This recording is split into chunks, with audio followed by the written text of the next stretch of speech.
नमस्कार। जय जय राम, जय सिया राम, जय हो बागेश्वर धाम सरकार, जय हो हनुमान जी महाराज। मेरे प्यारे सभी दर्शकों, आज की इस वीडियो में एक राजा और एक राजा की बेटी तथा उस राज दरबार में एक हाथी को कंट्रोल करने वाला हनुमान की बहुत ही जबरदस्त सुंदर कहानी लेकर के आया हूँ। यह कहानी बहुत ही ज्ञानवर्धक है, रोचक कहानी है, दिल को छू जाने वाली कहानी है। आपने अक्सर जो है राजा रानी की कहानियां तो सुनी ही होगी, लेकिन इस बार के जो एक राजा की कहानी है ना, बहुत ही लाजवाब, बहुत ही सुंदर कहानी है। आपके जीवन में बहुत कुछ सीखने को मिलेगा, आपके जीवन में सकारात्मक बदलाव आ सकते हैं, इसलिए आप इस कहानी के अंत तक अवश्य ही बने रहेगा। तो चलिए हम लोग अब इस कहानी को बिना देरी के शुरू ही कर देते हैं। तो एक बार की बात है कि एक राजा थे और उस राजा का काफी राज्य बहुत ही बड़ा था। उस राज दरबार में किसी चीज की कोई कमी नहीं थी। राजा अपनी प्रजा का ख्याल बहुत ही अच्छी तरीके से करता था। राज दरबार में ढेर सारे मंत्री भी थे और राजा की एक इकलौती बेटी थी, जो राजा अपनी उस इकलौती बेटी से बहुत ही बेइंतहा मोहब्बत करता था, प्रेम करता था और हर उसके ख्वाहिशों को पूरा करता था। लेकिन उस बेटी के सिवाय राजा जो है हाथियों को रखने का, हाथियों पालने का बहुत ही शौकीन था। इसलिए उस राज दरबार में राजा के पास में ढेर सारी हाथियां थी, लेकिन उन सब हाथियों में से राजा का एक बहुत ही प्रिय हाथी थी। वह राजा उस हाथी पर ही अक्सर निकल करके सवारी किया करता था। राजा की बेटी चाहे जो भी हो, अक्सर जो उसी हाथी पर जो है सवारी करके लोग भ्रमण करने जाया करते थे। लेकिन एक बार गजब की बात तब हो जाती है कि जो राजा का हाथी रहता है, उस हाथी का दिमाग की स्थिति खराब हो जाती है। वो हाथी पागल हो जाता है। वो राजा बहुत ही बेचैन हो जाता है कि आखिर मेरे हाथी को क्या हो गया। बहुत सारे लोगों को बुलाता है अपनी हाथी को ठीक कराने के, लेकिन किसी का कोई बुद्धि काम नहीं करता है। और राजा की बेटी का बहुत ही प्रियवर हाथी था। वो उसे खोना नहीं चाहते थे, किसी भी कीमत पर उस हाथी को सही करना चाहते थे, लेकिन वह हाथी अपना आपा खो चुका था।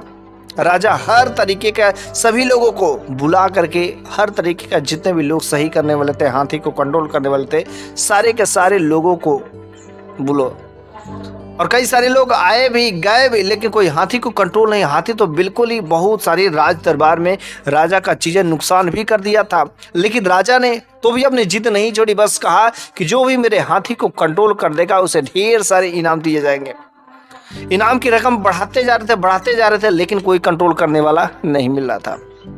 लेकिन एक अजनबी व्यक्ति आता है और दिखने में बहुत ही सीधा साधा जवान लड़का था, और वह कहता है कि मैं आपको हाथी को कंट्रोल कर सकता हूँ। वह कहता है, अरे क्या तुम अभी जवान हो और तुम हाथी को कैसे कंट्रोल कर सकते हो?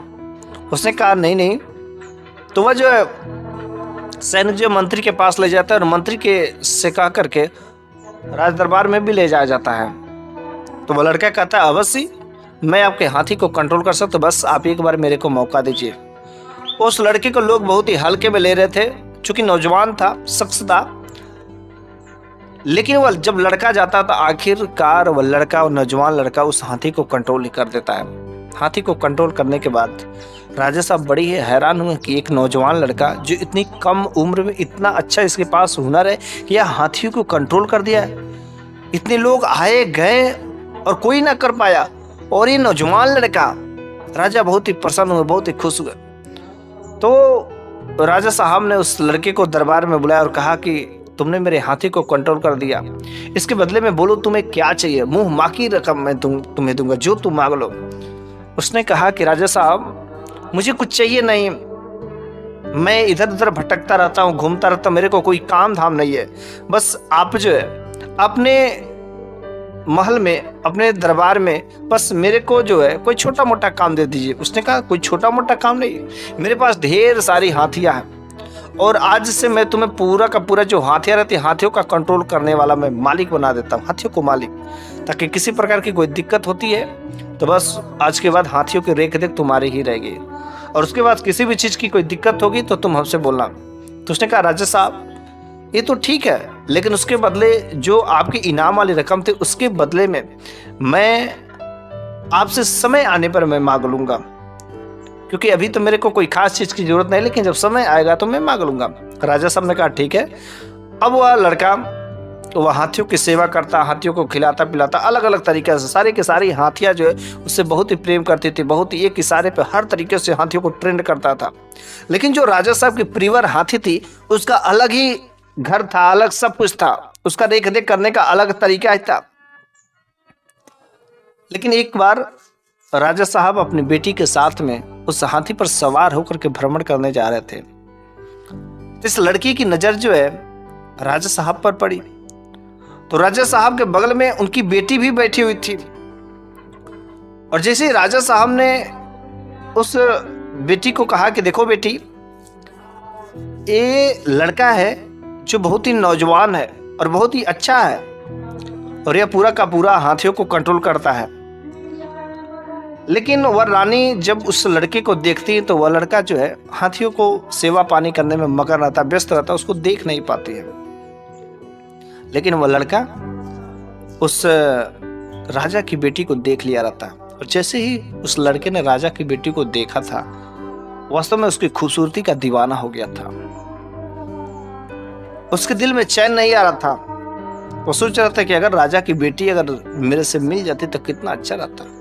वह मनी मनी ख्वाहिशें हो गया, मनी मन उस राजा की बेटी राजकुमारी से प्रेम करने लगता है।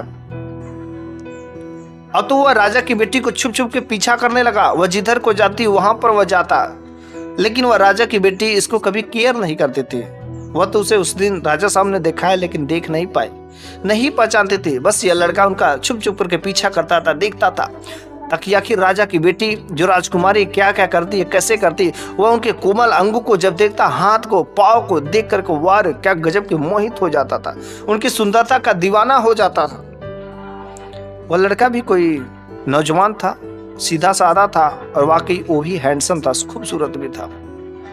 लेकिन वह जो हथवान था, जो हाथियों को कंट्रोल करने वाला नौजवान लड़का था, यह बात जो वहां पर काम कर रहे कुछ लोगों से कहता है कि देखो, मेरे को राजकुमारी से प्रेम हो गया है, मैं राजकुमारी को दिल ही दिल बहुत ही पसंद करता हूँ, मुझे बहुत ही अच्छी लगती है।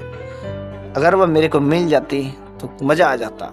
वैसे मैं तो अब जिद कर ही लिया हूँ कि मैं जीऊंगा तो उन्हीं के लिए, मरूंगा तो उन्हीं के लिए। बस मेरे को किसी भी तरीके से मेरे को बस उस राजकुमारी से शादी करना है। बाकी सारे जो भी काम कर रहे थे कर्मचारी भी बोलते, अरे तुम क्या बात करे, सोच रहे, और राजा की बेटी राजकुमारी से विवाह करने को सोच रहे। अरे जब राजा साहब को पता चलेगा तो तुम्हें जिंदा जला देगा, भट्टी में छुपवा देगा, और इसके सजाए तुम्हें मौत मिलेगी। ये तुम क्या सोच रहे हो?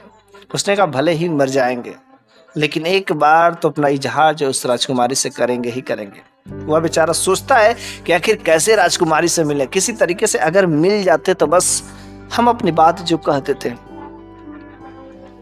उसके दिमाग में खुरपाती विचार आता है कि जब राजकुमारी जी उस हाथी पर सवार होकर के जब कहीं भ्रमण करने के लिए निकलूंगी तभी मैं कुछ उपाय करूंगा। और एक बार राजकुमारी का प्लान बनता ही है भ्रमण करने के लिए, घूमने के लिए, सैरों करने के लिए। तो जिस रास्ते से वह हाथी जा रहा होता, उसी रास्ते में वह लड़के ने कांटे बिछा दिए ताकि जिससे हाथी के पैर में कांटे चुभ जाएंगे, और बस मैं ही वहां पर सहारा देने के लिए आऊंगा। और बस कुछ ही दूरी पर और लड़का ने रास्ते में कांटे बिछा दिया था, और राजकुमारी हाथी पर सवार होकर के कुछ बस चंद सैनिकों के साथ में जा रहे थे, और कुछ दूरी पर गई। लेकिन वहां पर जो है उस हाथी के पैरों में कांटा चुभ जाता है, और जैसे हाथी के पैरों में कांटा चुभ गया जाता है, चूंकि उस एरिया सुनसान था, अगल बगल कोई घर नहीं था, लेकिन यह तो लड़का उसका पीछा कर रहा था कि आखिर हाथी को कब चोटिल होती है। और जैसे हाथी चोटिल होती है, यह लड़का कुछ देर में भगा भगा वहां पर जाता है।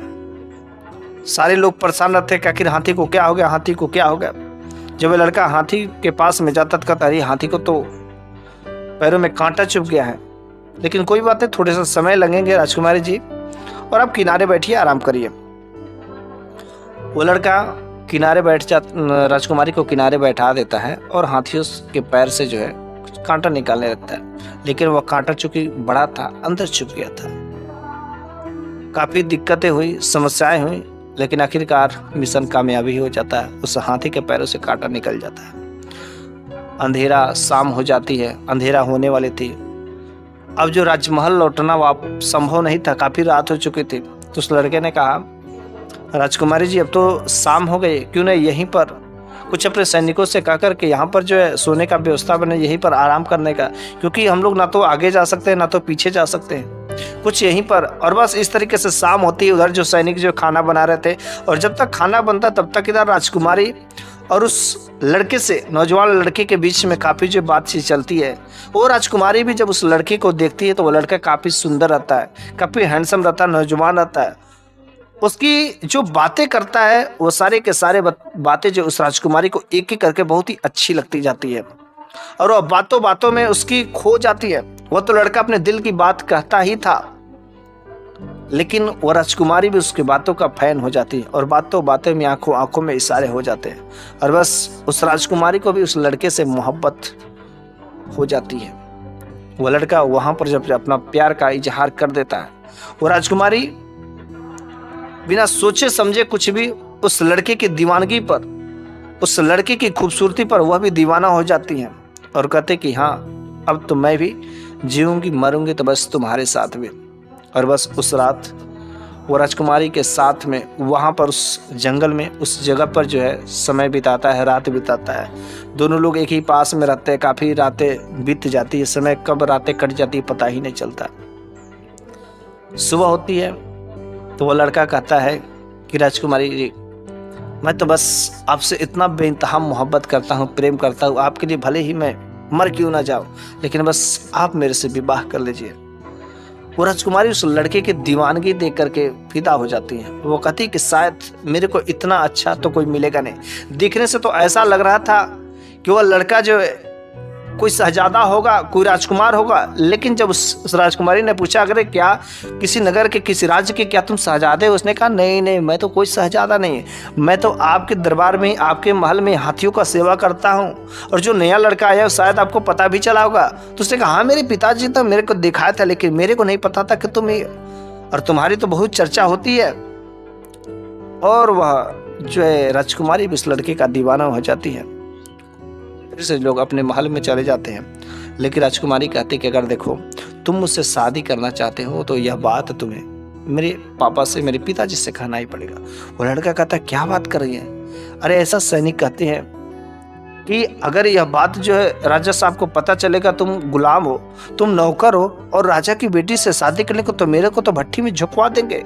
उस राजकुमारी ने कहा ऐसी कोई बात नहीं, मेरे पिताजी बहुत अच्छे दिल के हैं, अगर उनको अच्छा लगेगा तो अवश्य मेरा विवाह तुम्हारे साथ करवा देंगे, और जब अगर मेरे से पूछेंगे तो बस मैं भी कहूँगी हाँ मैं तुमसे प्यार करती हूँ, मोहब्बत करती हूँ। और इस तरीके से वो राजकुमारी अपने महल में जाती है, और वह अगले दिन वो लड़का राज दरबार में राजा साहब के सामने आता है, काफ़ी डरते हुए, कांपते हुए, जो कुछ भी अपने दिल की बात रहती है सारा का सारा दिल की बात बयां कर देता है।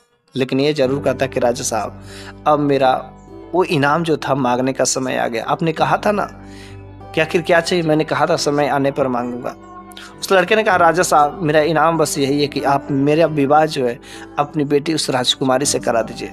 मैं आपकी बेटी उस राजकुमारी से बहुत ही बेइंतहा मोहब्बत करता हूँ, मैं तो उनका दीवाना हो चुका हूँ। राजा साहब ने जैसे ही यह बात सुनी कि यह एक नौकर है और इस नौकर की इतनी औकात है कि मेरी बेटी से शादी करेगा, उस राजा ने कहा अरे तुम अपने बारे में सोचते हो, अरे तुम एक नौकर हो, नौकर, और तुम्हारी क्या औकात है मेरी बेटी से विवाह करने के लिए। उस लड़का ने कहा राजा साहब शायद आपको पता नहीं कि आप अपनी बातों से मुकर रहे हैं, लेकिन मैं आपको बता देना चाहता हूँ कि मैं ही नहीं बल्कि राजकुमारी भी मुझसे बहुत बेइंतहा मोहब्बत करती, प्रेम करती है, और हमने दोनों तो एक रात पास में रह करके गुजार भी लिया, समय भी व्यतीत कर दिया है, और शायद आपको पता नहीं है कि इसका अंजाम क्या होता है।